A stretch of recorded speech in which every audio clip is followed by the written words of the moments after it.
Dear Allah, I just want to say thank you. Thank you for everything that you do for me.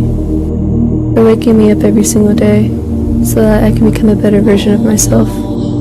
I sometimes forgot about you, and you continue to bless me. I sometimes disregard your presence, yet you still remember me.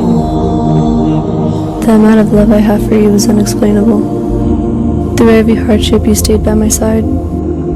I have been put in the worst situations, but I kept my trust in you because I knew you were going to remove me from them.